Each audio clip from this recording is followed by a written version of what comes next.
what is this? This is absolutely not what we talked about. I don't even, like, it's all wrong. The colors are wrong, the flow is wrong. This is absolutely not what we talked about. How much time did you waste working on this garbage? We can't use this.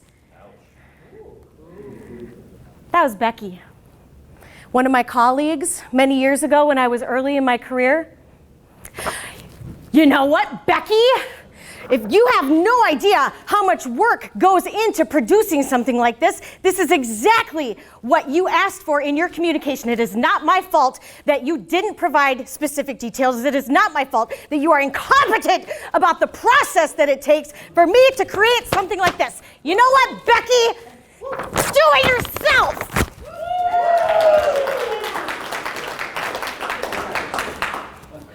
That's what I wanted to say.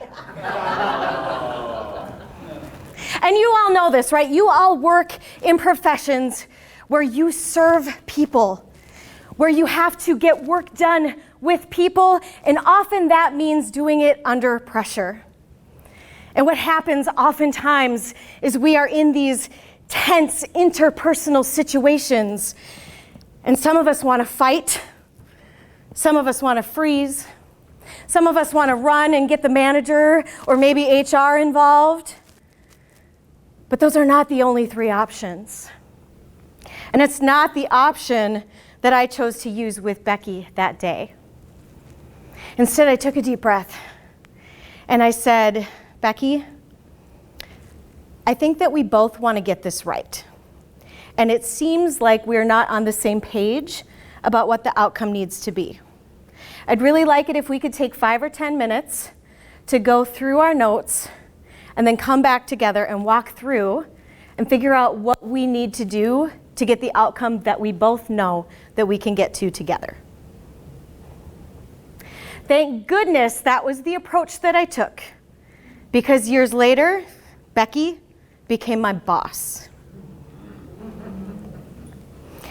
Our success, whether it's your personal success and in changing the circumstances of your life to follow your dream, or your professional success, it's not dependent on your IQ.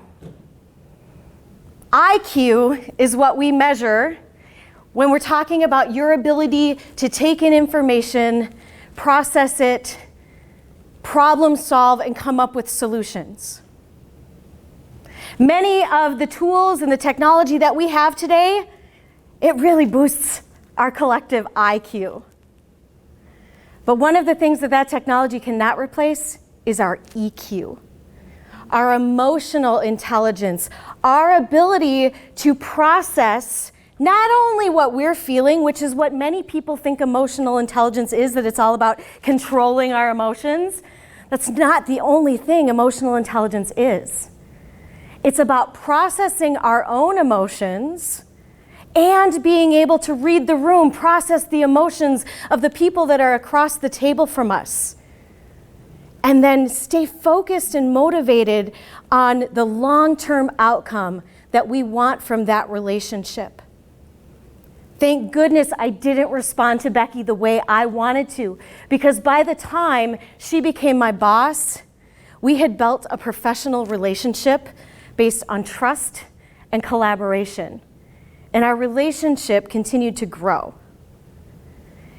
And in the industries that we work in, where we are serving people all day, every day, and many of you are in positions where the majority of the people you serve are going through challenges and frustrations and have things going on in their life that we know nothing about. And I often talk to people who are struggling in their careers, and they come to me with this attitude of, I will set boundaries and I will not accept disrespect and I will hold my ground. Well, that's part of emotional intelligence.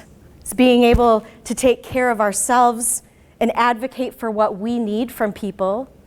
But the other side of that is also about having empathy and compassion and approaching people with curiosity, so we can also help them get what they need. See, just because I need something in order to feel like I've won doesn't mean I need to take something from you. And it goes the other way. Just because you feel like you need something to win doesn't mean I need to sacrifice something. When we approach these high, intense, interpersonal conflict situations with curiosity, courage, and compassion, then we can do the work together with that person to find out what is it that they are seeking, what is it that I am seeking, and how can we talk things out and work together to come to an agreement where we all win.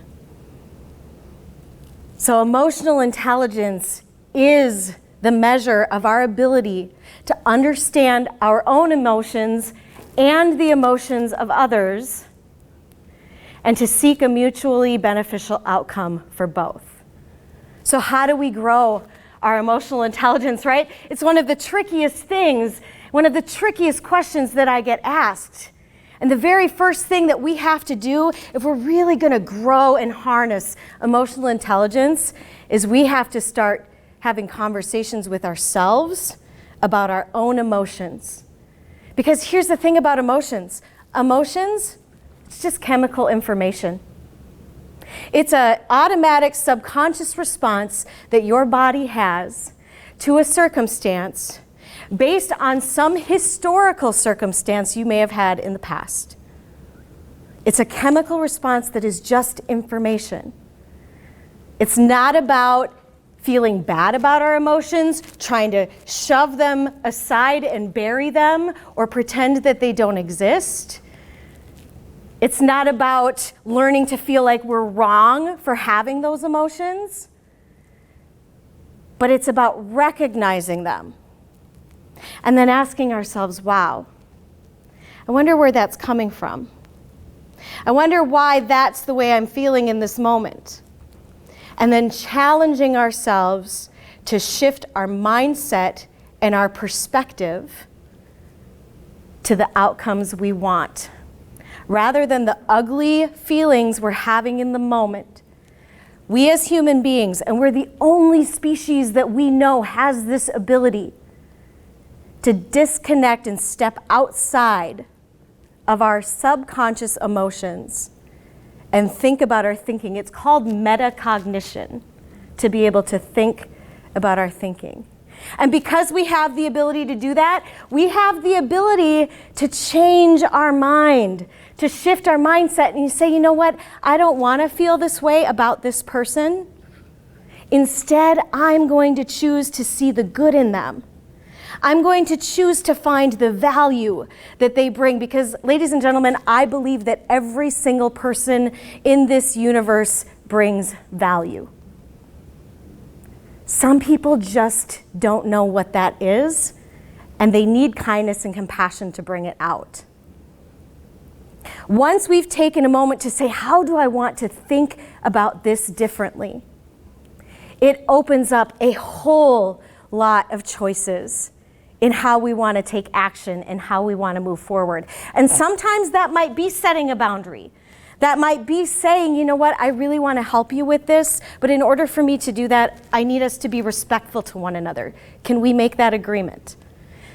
So sometimes it's setting boundaries. Sometimes it's asking questions so that we can learn more about that person's experiences and perspectives and where they're coming from.